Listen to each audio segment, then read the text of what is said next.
penjualan online, kemudian ada misalnya apa ya? Ya di mana aja sih.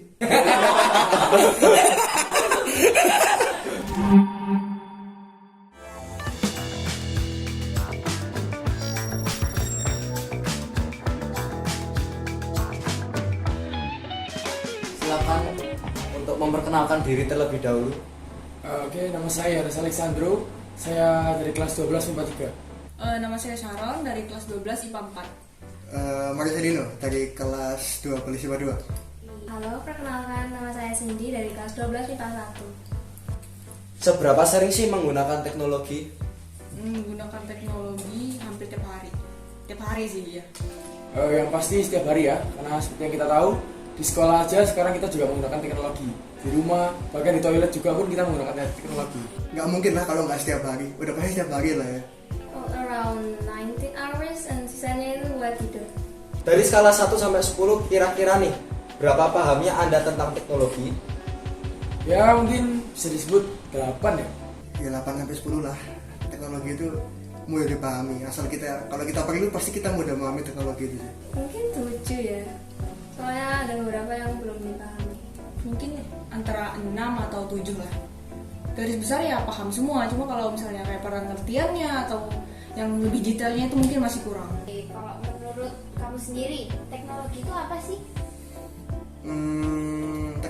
Teknologi itu kalau menurutku sih Kayak baru gitu. Dia juga membantu kita buat kegiatan sehari-hari. Teknologi itu mungkin sesuatu yang membantu masyarakat dalam menyelesaikan masalah. kayak sesuatu yang diciptakan sama manusia. Tujuannya juga ya untuk mempermudah hidup manusia itu sendiri sih. Kalau menurut aku tuh sarana yang dapat membantu pekerjaan manusia, bisa mempermudahnya juga. Mengapa sih teknologi sekarang banyak digunakan oleh masyarakat? Ya karena hemat, terus juga efisien, terus lebih gampang lah digunakan. Untuk membantu kehidupan kita seperti sekolah, untuk belajar, bahkan transportasi. Ya seperti yang sudah saya sebutkan tadi, tujuannya kan untuk mempermudah kehidupan manusia itu sendiri ya. Ya dalam segi waktu, energi, biaya, udah pasti lebih singkat. Teknologi itu dapat membantu dan mempermudah pekerjaan manusia juga, dapat mendapatkan informasi dan komunikasi yang cepat ya. Efektif. Di mana saja teknologi digunakan oleh manusia saat ini? Teknologi itu bisa kita gunakan di mana saja. Bahkan di toilet pun kita menggunakan teknologi. Ya gimana saja sih, dah kelihatan kita ke jalan keluar rumah aja udah ada mobil, udah ada banyak juga yang pakai HP kan. Ya di mana aja sih, tergantung kayak keperluannya. Di mana saja. Kalau semisalnya nih terjadi jika teknologi disalahgunakan oleh remaja, apa sih yang bakal terjadi? Udah pasti merugikan, ujung-ujung pasti merugi antara merugikan diri sendiri atau merugikan orang lain, tapi yang pasti kerugiannya besar. Mungkin akibatnya akan fatal karena teknologi itu juga memiliki dampak positif dan dampak buruk pastinya. Terus ada kejahatan di situs-situs online juga, kayak penipuan mungkin di bagian penjualan online, kemudian ada situs-situs pornografi ataupun hal-hal yang menyimpang sehingga membuat siswa-siswi atau pelajar dan remaja zaman sekarang itu kayak miring otaknya. Bakal parah sih, mengingat remaja itu kan penerus generasi bangsa nih. Kalau misalnya teknologi disalahgunakan, ya masa depan kita nanti gimana ke depannya?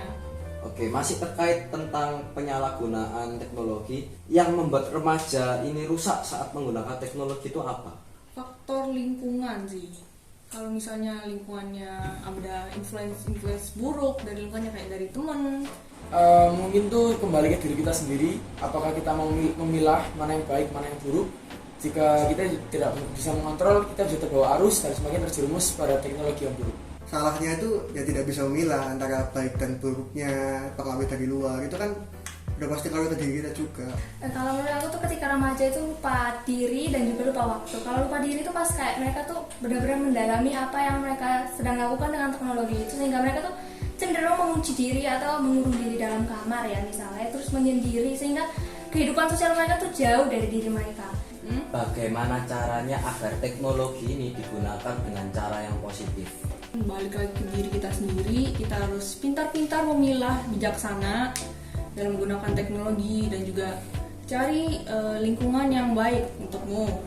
Lalu cara untuk menghindarinya ya kita harus seperti yang saya bilang tadi, kita harus memilah-milah, kita harus tahu mana yang baik, mana yang buruk agar kita tidak terjerumus.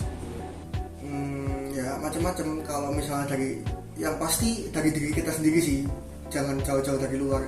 Coba benahi dirimu sendiri. Sama kayak teman-teman saya yang tadi ya. Pertama